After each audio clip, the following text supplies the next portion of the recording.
Hello guys, कैसे हैं आप लोग। आज से अच्छे होंगे। आप सब लोगों की पढ़ाई अच्छी चली होगी। आप सब लोगों का एक बार फिर से आपके अपने ऑनलाइन प्लेटफॉर्म प्रयाग एकेडमी में बहुत बहुत स्वागत है। और हम लोग आज उपस्थित हुए हैं एक वैकेंसी से के संबंध को लेकर के, जो उत्तर प्रदेश लोक सेवा आयोग द्वारा जारी की गई। तो उत्तर प्रदेश में असिस्टेंट प्रोसिक्यूशन ऑफिसर एग्जामिनेशन 2025, तो जिसे आप लोग शॉर्ट में एपीओ बोलते हैं। तो एपीओ 2025 यूपी के जो है ना, ये वैकेंसी आई हुई है, इसके विषय में जानकारी देने के लिए। तो शुरू करें इससे पहले आप लोगों से रिक्वेस्ट है कि चैनल में नए हैं या अभी तक सब्सक्राइब नहीं किए हैं तो प्लीज़ ज़रूर सब्सक्राइब कीजिएगा। ओके। और अपने ग्रुप्स में शेयर भी कर सकते हैं। तो चलिए लास्ट डेट पहले देख लेते हैं। तो शुरुआत आज से है, यानी 16 सितंबर से, और लास्ट डेट है 16 अक्टूबर तक। ठीक है, तो 16 अक्टूबर तक आप फॉर्म भर सकते हैं। और इसके बाद इसमें दिया गया है कि सबसे पहले आपको ऑनलाइन जब आप अप्लाई करेंगे तो इसके लिए आपको OTR, ठीक है, जनरेट करना पड़ेगा। जिन्होंने पहले से जनरेट कर लिया है उनके लिए ज़रूरी नहीं है।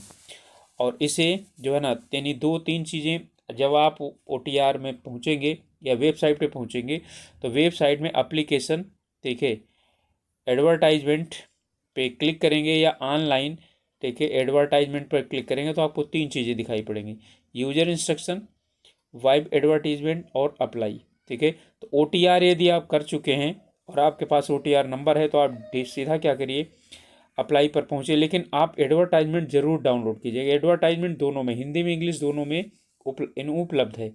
ओके। और फिर जो है ना, आपको फॉर्म कैसे कैसे भरना है ये आपको बताया जाएगा। ओके। अभी आपको सबसे पहले इसके विषय में जो कुछ कुछ जानकारी हैं वो दे लेते हैं। पहला है फीस। ठीक है, 120 यानी 125 रुपये फीस है अनरिजर्व को, इकोनॉमिकल यानी कि EWS को और OBC को। और 65 रुपये है SC ST को। PW को जो है वो है आपकी सिर्फ 25 रुपये।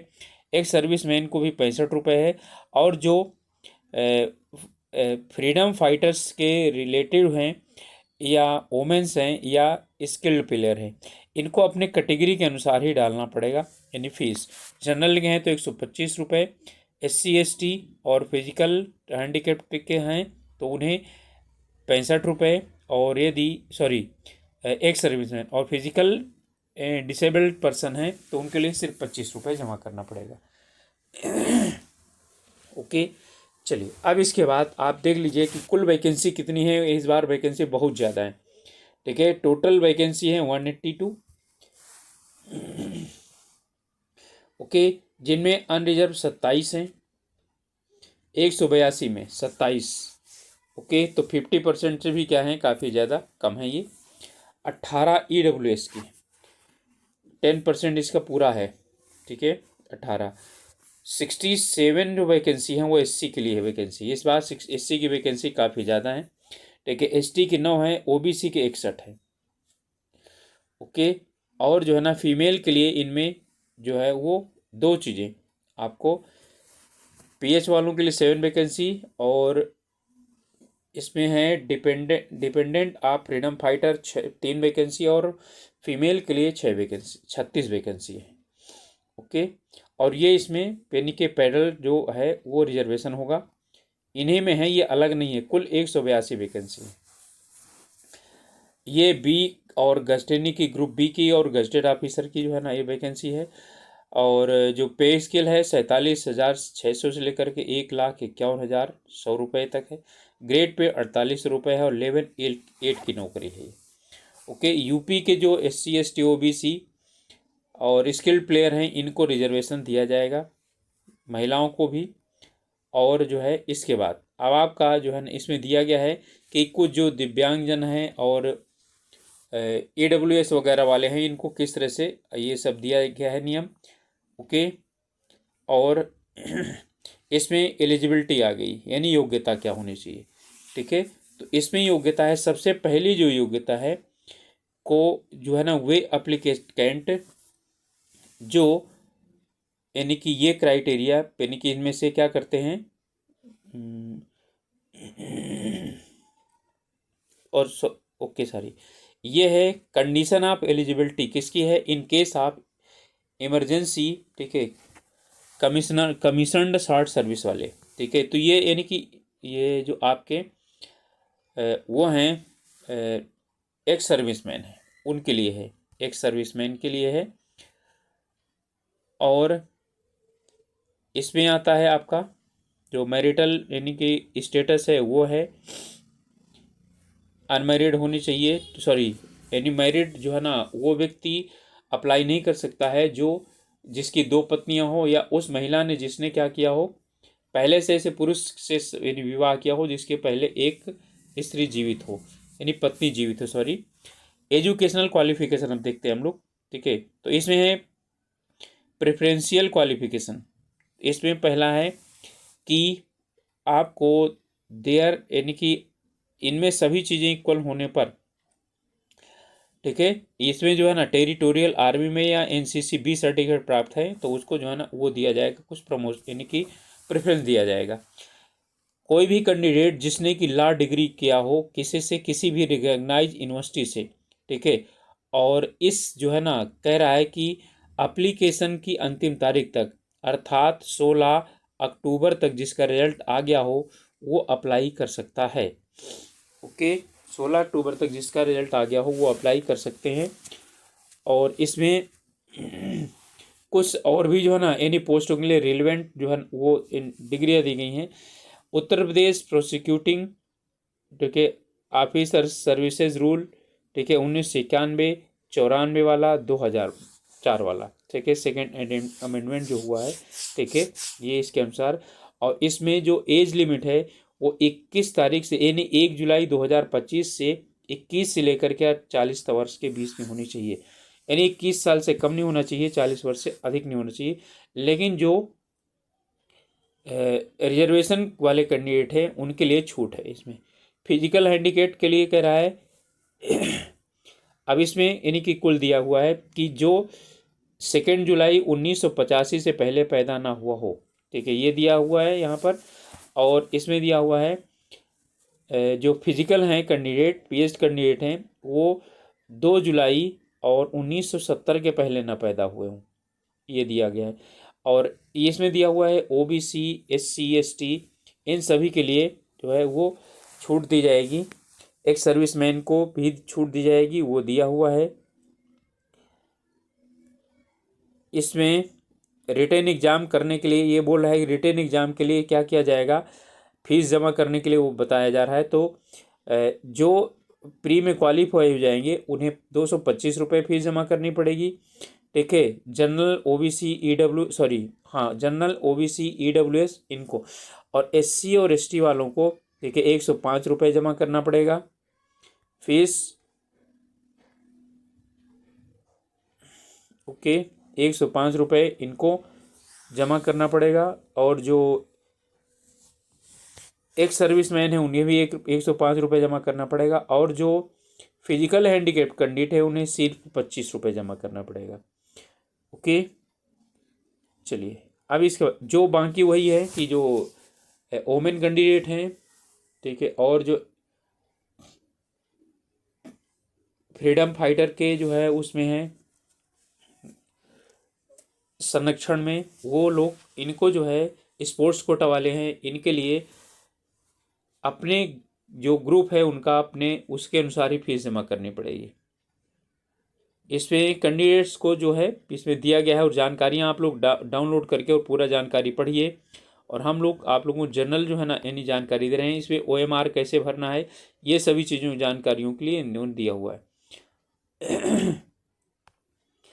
चलिए, important instruction for the candidate को जो है आपको डेट ऑफ बर्थ वगैरह वही मानी जाएगी जो हाई स्कूल में लिखी है, नाम वही माना जाएगा हाई स्कूल में लिखा हुआ है, ठीक है। और सभी को अपना जो है उसमें जो इसमें फॉर्मेट दिया हुआ है उसके अनुसार आप लोगों को अपना सर्टिफिकेट जो रिजर्वेशन वाला है वो बनवा करके, ठीक है, और कंप्लीट करके रखना पड़ेगा। और वो जो है वो इसके जो ये वो हो रहा है फॉर्म भरा जा रहा है इसकी लास्ट डेट उसके पहले का होना चाहिए। ओके, और इसमें एक चीज़ है कि the minimum efficiency minimum qualification mark qualifying marks भी दिया गया है, ठीक है।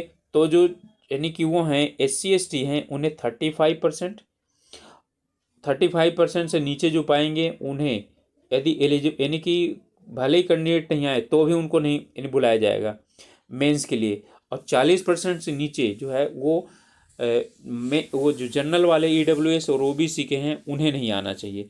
यानी 40% जो है वो मिनिमम कट ऑफ मार्क्स दी गई है, ये कह लीजिए कुल मिलाकर के।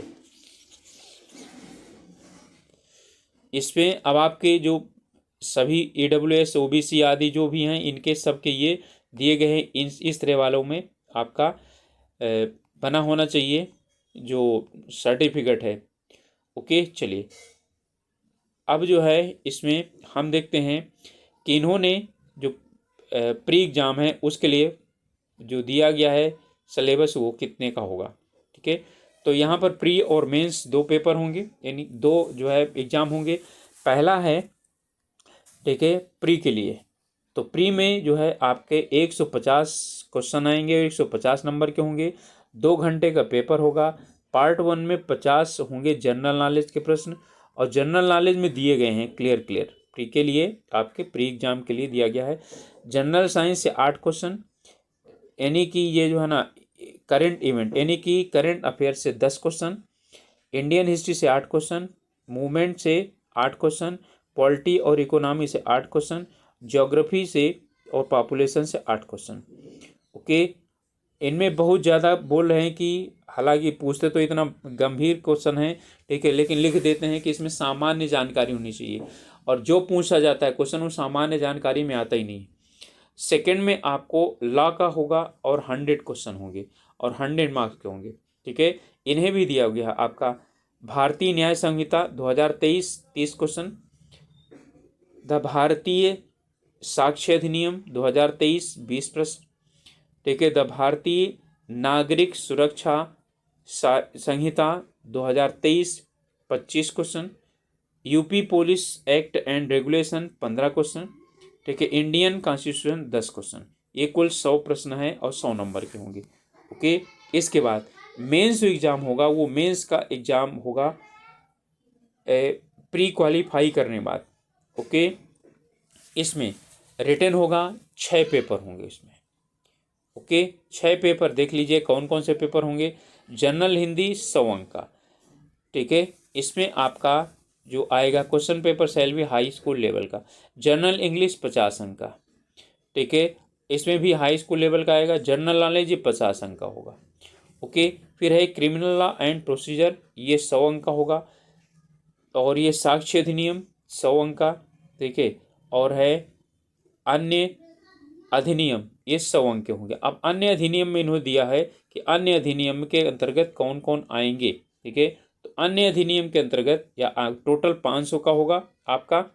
ठीक है, तो यानी कि इसमें कुल 6 पेपर हैं लेकिन 500 का अंक है। ठीक है, कारण क्या चीज़ है, क्योंकि 2 प्रश्न पत्र जो है ना वो अलग अलग है 50-50 अंक के। अन्य अधिनियम के अंतर्गत आयुध अधिनियम, ओके, और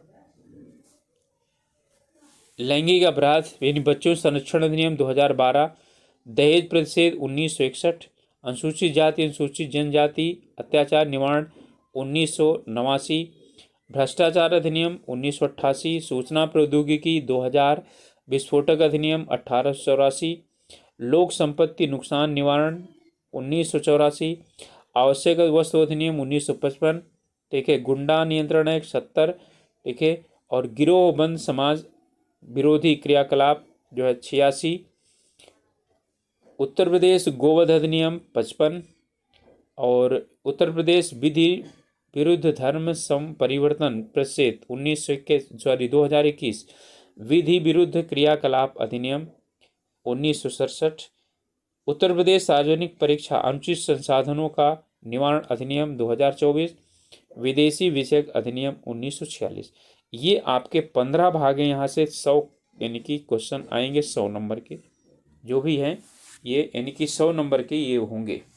चलिए अब इसके बाद जनरल नॉलेज जो है ना इसमें दिया हुआ है कि जो आपका जनरल नॉलेज के प्रश्न है, ठीक है, ये दोनों में प्री में और मेंस में दोनों क्या हो जाएंगे, वही होंगे, और बहुत ज़्यादा उनका यानी वेटेज नहीं होगा। पर्सनालिटी टेस्ट जो है वो 50 अंक का होगा। ओके, मेंस वाले यानी आपका जो सिलेक्शन होगा, ठीक है, वो जो मेरिट बनेगी वो यानी 500 वो और 50 CA, तो 550 में मेरिट बनेगी। ओके, चलिए अब इसके बाद जो है यानी कि आपका ये समाप्त हो चुका है। इसमें और कोई खास जानकारियां आप लोगों के लिए है नहीं। हाँ, एक चीज़ बता दिया जाता है आप लोगों को कि आपको फॉर्म जो भरना है वो कैसे भरना है, ठीक है। तो फॉर्म भरने के लिए सबसे पहले आपको क्या करना पड़ेगा, OTR रजिस्ट्रेशन करना पड़ेगा। जिन बच्चों ने अभी यानी जो बच्चे पहले अप्लाई कर चुके हैं वो OTR के बेस पे खर्च कर रहे होंगे, OTR रजिस्ट्रेशन करना पड़ेगा। जो अभी पहली बार करेंगे, ठीक है, तो उन्हें OTR यानी आप उसमें UPPSC वेबसाइट पर जाएंगे .gov.in पर, तो आपको सबसे पहले रेड कलर का OTR के लिए आएगा, तो वहीं क्लिक करिए और सभी पूरी जानकारी यानी पूरा वो फॉर्म है, आपको अपना मोबाइल नंबर और ईमेल एड्रेस से रजिस्ट्रेशन करना पड़ेगा। सब पूरी जानकारी आप उसमें अप्लाई करेंगे यानी डालेंगे, और फोटो अपलोड करना है, सिग्नेचर अपलोड करना है, क्वालिफिकेशन अपलोड करना है, सभी चीज़ें आपकी हो जाएंगी। उसके बाद आप जो है यानी कि वो लगभग उसी समय आपको OTR मिल जाता है। यहाँ पर लिखा हुआ है 72 घंटे के बाद मिलता है, नहीं, 72 घंटे तक इन्होंने बोला है, तो आपको तुरंत मिल जाता है। ओके, आपके जो है उसमें आ जाता है, मोबाइल पर भी आ जाता है, ईमेल एड्रेस पर भी आ जाता है। फिर उसके बाद आप यहाँ पर जाइए UPPSC.UP.NIC.in पर, और फिर उसके बाद आप सबसे पहले जो है यानी OTR बेस्ड एप्लीकेशन कहीं पर भी होगा, आप अप्लाई करेंगे, ठीक है। तो अप्लाई करेंगे यहाँ पर जा करके एडवर्टाइजमेंट पे, ऑनलाइन अप्लाई में जैसे आप क्लिक करेंगे तो तुरंत आपको OTR प्लेटफॉर्म पर ले करके जाएगा, इसे अथेंटिकेट करवाएगा, ठीक है। तो अथेंटिकेट आपको जब करेंगे तो उसके लिए आपको दो चीज़ें हैं, एक तो आपने जो पासवर्ड क्या किया था OTR में तो उसके बेस पर हो जाएगा, एक OTP के बेस पर होगा। सबसे सरल ही होता है OTP। तो आपने जो रजिस्ट्रेशन यानी मोबाइल रजिस्ट्रेशन करते समय OTR को मोबाइल डाला है, ठीक है, तो आप क्या करेंगे, उसी को ही आप OTP के लिए यानी उसी में OTP आ जाएगा, OTP इंटर करेंगे। उसके बाद जैसे हो जाएगा तो अब आप जो है ना यानी कि इसमें आपको इसमें पूछेगा क्या आपने OTR कंप्लीट किया है, तो यस यस में लगाएंगे, नो में लगाएंगे तो रजिस्ट्रेशन करने के लिए बोलेगा, OTR भरने के लिए। और यदि यानी आप कर चुके हैं तो एस में करिए, एस में जैसे आएगा तो OTR को फिर क्या करेंगे, गो, यानी एस के बाद गो आएगा, तो गो में जो है ना यानी कि उसे अथेंटिकेट करेगा। अथेंटिकेट जैसे आप कर लेंगे वैसे ही उसके बाद आपका हो जाएगा, वो गो में पहुंचाएगा, और गो में जैसे आप इनको करेंगे एप्लीकेशन फॉर्म तुरंत खोल करके दे देगा।